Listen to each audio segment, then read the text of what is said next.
Hello. Today we're going to be going over chapters 1 through 7 of Genesis. And before we jump right in, I just want to say that two people have taken me up on my offer of sending out the Bible that we're studying through, which is the Chronological Study Bible. So thanks for that. That's awesome. And really the point of these videos is to invite people in. We're going to go through Genesis to Revelation together chronologically, and this Bible is going to be the resource to do that. So if you want the Bible, send me your address at this email address, becauseloveneverfails@gmail.com, and I'll send you the Bible and you can join in. I'm going to be putting these videos out on a daily basis, again with the grace of God, because it's going to take a lot to pull this off, and I can't do it, but with His help I'll be able to. And again, we're just wanting to see who God is and take this chronologically. Okay, so jumping right in, let's see. First of all, let's get some quick background. Genesis chapters 1 through 11 tell about the creation of earliest history and of all humankind. And then Genesis chapter 12 through 50 describes God's working within this chosen family of Abraham, from whom Israel descended. So looking at Genesis and just even in the Old Testament in general, first of all, we've got to see that it's centered in history. The Old Testament chronicles the history of the nation of Israel, but we're not going to see Israel emerge as an entity until we get into the book of Exodus.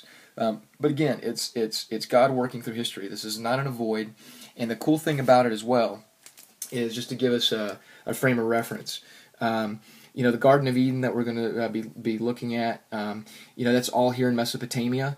There's Babylon, Sumer, Sumerians, Babylonians. So you've got Mesopotamia, and you've got Egypt over here, and then this is modern day Israel, or what's referred to in the Old Testament as Canaan, the Canaanites, or Palestine, I guess.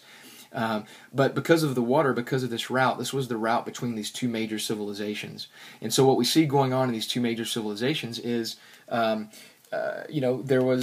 were seeking gods. They were looking for a god. So right at the beginning of these civilizations, God in the Bible begins to make His mark, as well as God, and on civilizations and the birthing of these civilizations, and with separating out the Hebrew people, to become Israel. And so we're going to see that. We're going to see the harmony and see how all this fits together. So just some quick things to point out is in Genesis, the author of Genesis was clear that of these these civilizations with the Egyptians, the Mesopotamians. There's the sun god Re in Egypt. You had Shamash in Mesopotamia, and then remember we had that connection. And here in Canaan they had the sun god Shemesh, not Shamash, which was the Mesopotamian. And also Genesis takes the case that the moon and sun are simply creations of the Creator God. He is one God, and also refers to the sun and the moon as the greater light and the lesser light, and this is for a reason. Knowing that the audiences are in worship of suns and moons. There are some accounts as well, which is really interesting. There was the poem in the Neo-Babylonian Empire, Enuma Elish, which was in the time of Nebuchadnezzar. That has some similarities to the Genesis account, but there are some differences. So the similarities are the sun and moon were treated as physical entities rather than gods. Light's created first, and humans are created at the end of creation. Some differences, though, is this Babylonian poem, Enuma Elish, says humans were created as slaves for the gods so that they wouldn't have to work anymore.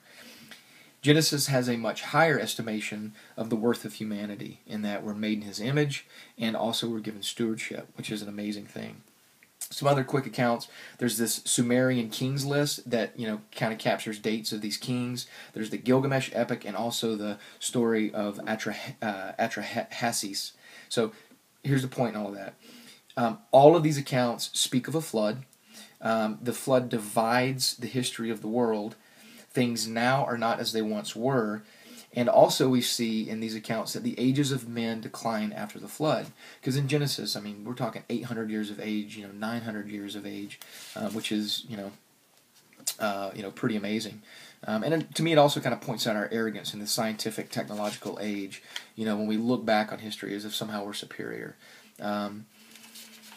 These, pre-flood, these civilizations were, they were close to the creation. They were close to that communion with God. So, um, interesting to note. Okay, let's jump right in. Genesis 1 through 7. So chapter 1, in the beginning, right? So we have 7 days of God's creation. In day 1, God's hovering over the darkness, let there be light. In day 2, the firmament, there begins to be the separation of firmament of the heavens and the waters below. So we're getting this. And then in day 3, now the waters are gathered in one place and called seas. The earth is gathered together, or the land's gathered together and called earth. Now there's this flourishing. There's these grass and seeds and trees and everything bearing fruit of its own kind. And then in day 4, we get into the lights of the heavens, and this is where we see the two great lights: the greater to rule the day, not the sun, that wasn't mentioned, and then the lesser to rule the night. Again, the moon, but not mentioned, is the moon. That's the 4th day. And then in day 5, this flourishing of life in the seas, right? The waters bear living creatures. They're told to be fruitful and multiply again according to its own kind, and then also birds flying in the air. And then on day 6, living creatures on the earth, cattle, creeping things, beasts of the earth, all again according to its kind. And then God says, "Let us make man in our image, and let them have dominion over fish, birds, and cattle, and over all the earth. Male and female he created them." Again, be fruitful and multiply. We see here, good. He's just saying all this is good. And then when he gets into day 6, it's very good. It's like, man, this is very good. So, from a perspective, if you really want to meditate on it, what's really cool is just this crescendo, right? Imagine being at an orchestra. So here at this orchestra, and just things are building, and just this amazing creation. And these things are just unfolding, and then boom, all of a sudden, here comes man. Here we are, made in the image of God. This crescendo. Pretty cool. And then on day 7, God rests with work ended, and he blesses and sanctifies the 7th day. Getting into chapter 2. Chapter 2 is really just kind of a further detail of man inside of that creation. Man's formed from the ground, formed from the dust. Breath is breathed from God into man's nostrils, brought to life.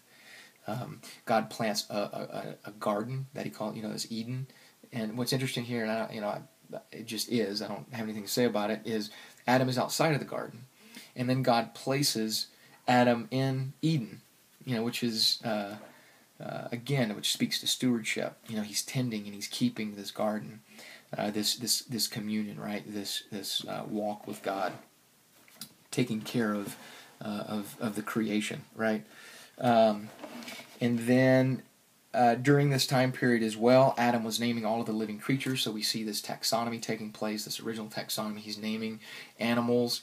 But in this, Adam finds no one comparable to him, right? And God sees this as well. And it says there's no helper compared to him. The Hebrew word being ezer kenegdo, this helpmeet, this true partner to kind of for Adam to journey through life with in communion with God. And so he's put to sleep, ribs taken, woman's created.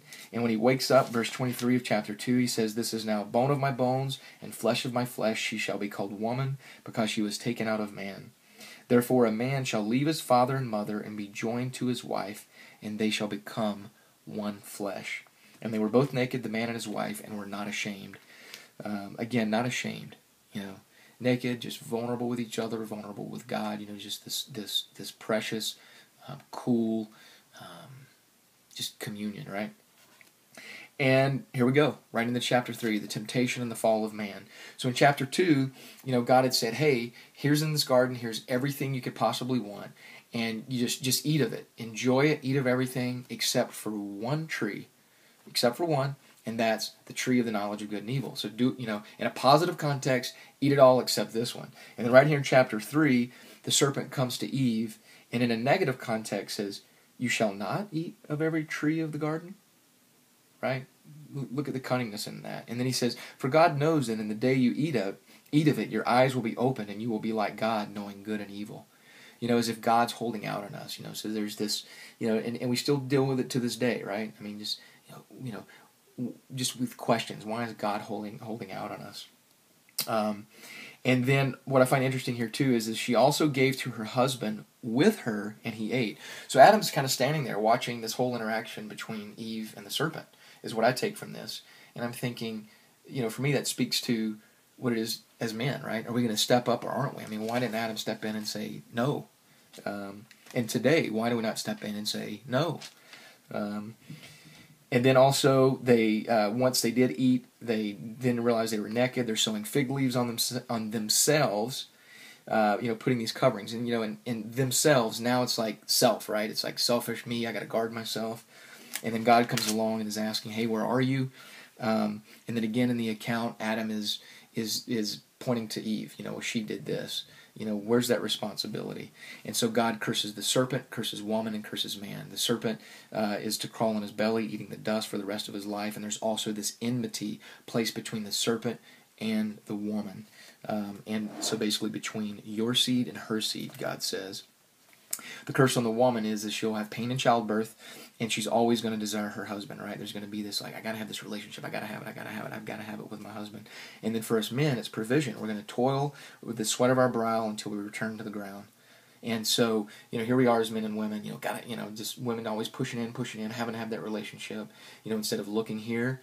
And then as men, we got to provide. Oh, it's all up to me, instead of looking here, right? So we're going to do this until we do this. Yeah? Okay, grace here as well. God, before kicking them out of the garden, makes tunics of skin for them, but also acknowledges that if they stay in the garden, they'll eat of the tree of life and live forever. So they're kicked out, and then in chapter 4, Adam and Eve have Cain and Abel. Here we see some offerings taking place. Cain offers the fruit of the earth, and Abel offers the firstborn of his flock. God prefers Abel's offering, which is kind of, again, speaking to, okay, here's this interaction. Cain's jealous. Cain kills Abel, is cast out from the Lord's presence, and goes into the land of Nod. And we see the first city here. So he builds the first city. And so again, we're seeing the civilization, these things taking place. And so in the civilization, pastoral nomads are mentioned, musicians are mentioned, metal workers are mentioned. And then they bear Seth. Adam and Eve have Seth. And Seth is ultimately the lineage that gives rise to Moses. A couple of things to point out real quick. This is getting into chapter 5. Methuselah is part of that lineage between Adam and Noah. And the cool thing is Methuselah's life overlapped Adam's, right, and Noah's. So he was able to bridge that oral history between the two. Getting into chapter 6, God looks upon his creation and just sees the wickedness of men and decides to destroy it and start afresh. But in that, Noah finds grace in his eyes. He sees righteousness in Noah. He gives Noah explicit instructions to build an ark. Noah builds the ark according to the instructions. He obeys them. He did just as God told him. So we start to see this obedience, which becomes a pattern. So does the ark, and then he gets instructions on what animals to take. So he's given 7 days to load up. And so God says, hey, after these 7 days, I'm going to cause it to rain. And so during this time period, there were 7 unclean animals with a male and female, 2 of each of clean animals. 7 of unclean, 2 of clean, and then 7 of birds, right? And then he says, again, after 7 more days, I'll cause it to rain. And it came to pass, after 7 days, the waters of the flood were on the earth.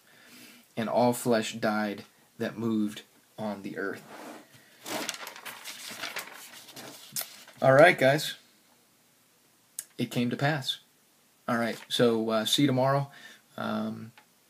We'll be going through starting with chapter 8. I'm not sure yet where the 10th page ends up, but we'll continue our journey. I hope this was helpful. Hope God brings just fruit to your hearing, and I'm just residing on the promise of God's word that His word, His message will not return void. That there will be fruit to this. So take care and have a good day, guys. Bye.